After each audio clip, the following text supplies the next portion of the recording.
Samoa has become a home away from home for an Australian, Steve Williams. He's a paramedic who retired early from the Victorian Ambulance Service. So I got injured dealing with a patient and I had a spinal cord injury. I'm actually classified with a 40% whole body disability. A holiday in the tropics proved that hot weather eased his back pain, so a volunteer position there became the perfect cure. I'm a volunteer with VITA, which is Volunteers for International Development from Australia. It's an AUSAID-sponsored initiative.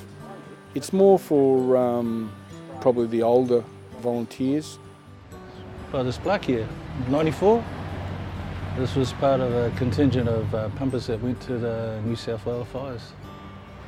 So it's been around. It's one of 3 units donated by the Melbourne Fire Brigade.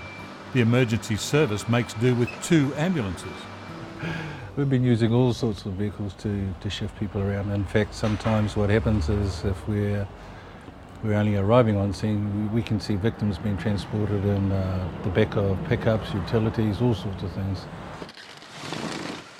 Most Samoan accident victims are transported to hospital in fire trucks, so fire officers need paramedic skills, and that's the assignment for Steve Williams.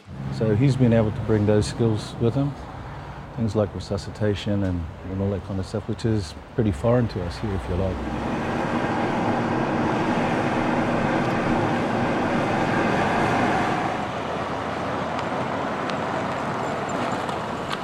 Just so you know what we're doing, we've got a patient that's been struck by a vehicle.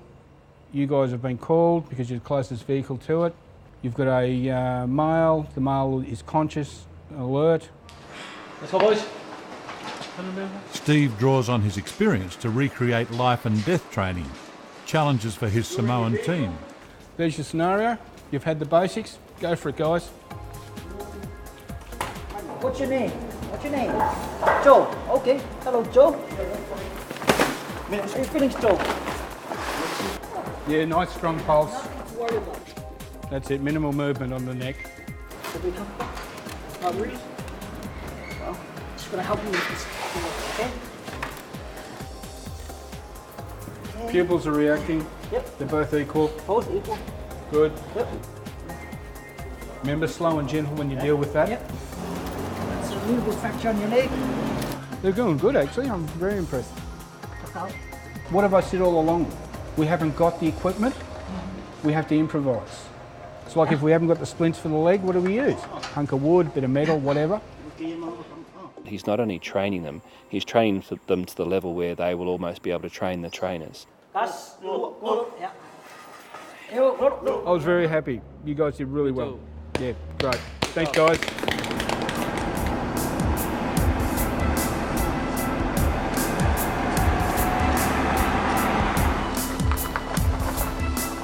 Like others who choose to volunteer overseas, Steve's job description is often stretched. Okay, this is Steve. Steve is my friend from Australia, and he is a paramedic and he works with the ambulance. Rebecca is a fellow volunteer, a speech therapist in a special school. Because it's such a small network here and there's so many skills that you don't find that you'd find back home in Australia.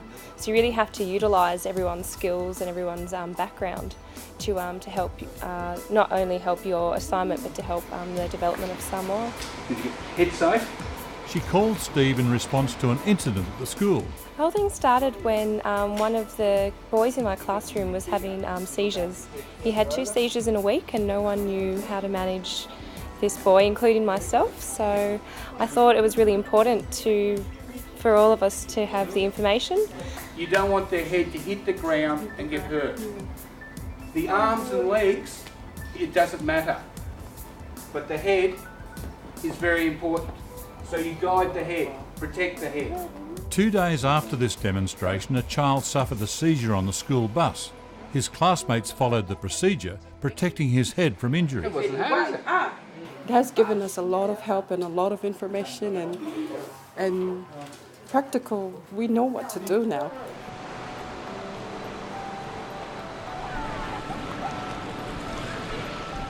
Samoa is on track to become one of the South Pacific's success stories.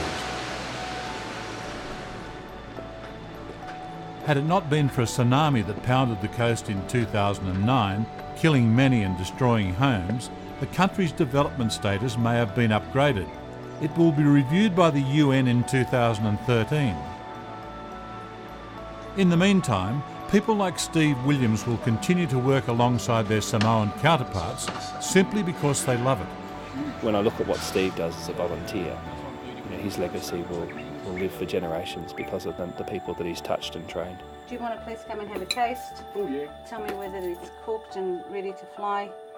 Oops, too much. Big aeroplanes. It's hot. It's hot, it's hot, it's hot. Nice. Honestly, if I could get a paying job, I would live here. It's just so relaxed. I like the laid-back style. Sometimes it frustrates me. It's a little bit too laid back, but it's very nice.